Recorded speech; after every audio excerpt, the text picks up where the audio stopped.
This is the Lawnaire ZTS. Now, here's my take on this thing. It did the job, but to be honest with you, I really didn't like it. And the biggest thing is the control for the tines. So what you do is while you're writing, and you've got your hand here, this moves with it, so that's kind of nice. And you turn it on, turn it off. But one thing I didn't like is it doesn't say which way is on and off. So, heck now, I've already kind of forgotten. But anyway, there's how you adjust your hydraulic pressure. And this is a rental, so I'm not really sure if they've set it at a position because I cannot adjust it. It just runs at 400 psi. I kind of wish I could adjust that because the soil is kind of more clay-like, but you know, it is what it is, whatever. This is also adjustable for speed. It's kind of quick for it. It does a very good job, I'll say that, but it is not blazing fast like I assumed it was going to be. If I had to guess, it's probably like maybe 6 miles an hour in full speed. But then, let's see here, so the foot plate locks in. Well, the foot plate locks when it wants to. There we go. And when you want, this way you can do a hill with it, or a slope, not have to stand on it. And if you want to unlock it, you just hit the unlock tab right there. That I feel like they could have done a better job with, but hey, you know, whatever. I'm not going to talk about the tires because this has got one turf saver and one turf master. So I'm guessing there was a flat tire or some kind of repair needed. To set the tine depth on the unit, there's a pin on each side. Again, it's kind of annoying. I don't think you have to do that in Toro the X Mark. I'm pretty sure it's just completely controlled by hydraulic pressure. But again, it is what it is. Other than that, engine seems to run just fine. I have no idea how much fuel I've used. We've used it for about an hour. And yeah, about nothing. Maybe a gallon.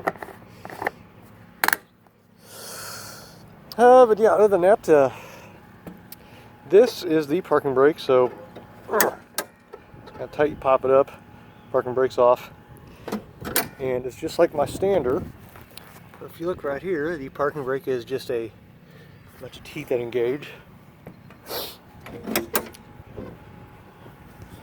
Take the that just scrapes the wheel clean. Okay, okay. Well, in that case, I'm not sure where the parking brake is. Somewhere in there. If you want to, I'm not going to do it because it's a complete pain. I took that bottom panel off to clean it out, and you might think that it just pushes up and folds out, which it kind of does, but given the things around it, it's a real pain to get out. I didn't enjoy it. The back panel, you just lift up on the back cushion, and it comes right off, and you have access to your hydro tank and all that stuff. But yeah, other than that, this thing's pretty simple to operate after like the first, I don't know, maybe a couple of minutes that you use it. So I'll just kind of show you real quick how it operates. I'll drive around for a minute. So parking brake's got to be on to start it. Take the parking brake off, throttle up. I don't know if you can hear me. Got a dead man switch.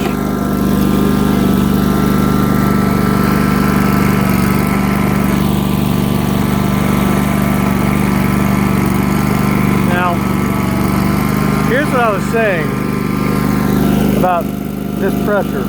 So that's off. Turn it on. It's on. You can also see the tines engage here. The tines are at the very back of the wheels, kind of like a Toro. But other than that, it's all right. You know, it's not really for me. I prefer the other one a lot more, but you know, this is a good one.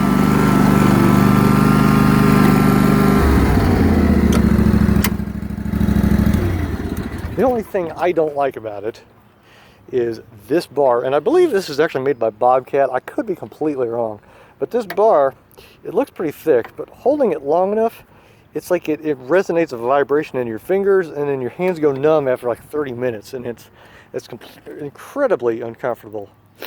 As you can see, the scraper bar does not really work on the turf savers, so they just clog up with dirt. I don't know, it's okay. And this is kind of an interesting idea in itself. The hydro air radiator on top. So that's sucking in cool air. So in theory, it's drawing air through there, which should cool it off. But I don't really see that working because there's no shroud directing the airflow through here. So you're getting a lot of turbulence. So really, probably all it is when it gets hot enough, it probably just boils heat out of the top, which again goes right back into the operator's face. So it is what it is. But if we're just renting it, seems like it was a pretty good setup. So anyway, there you go. In case you're thinking about renting one of these, that's how it operates.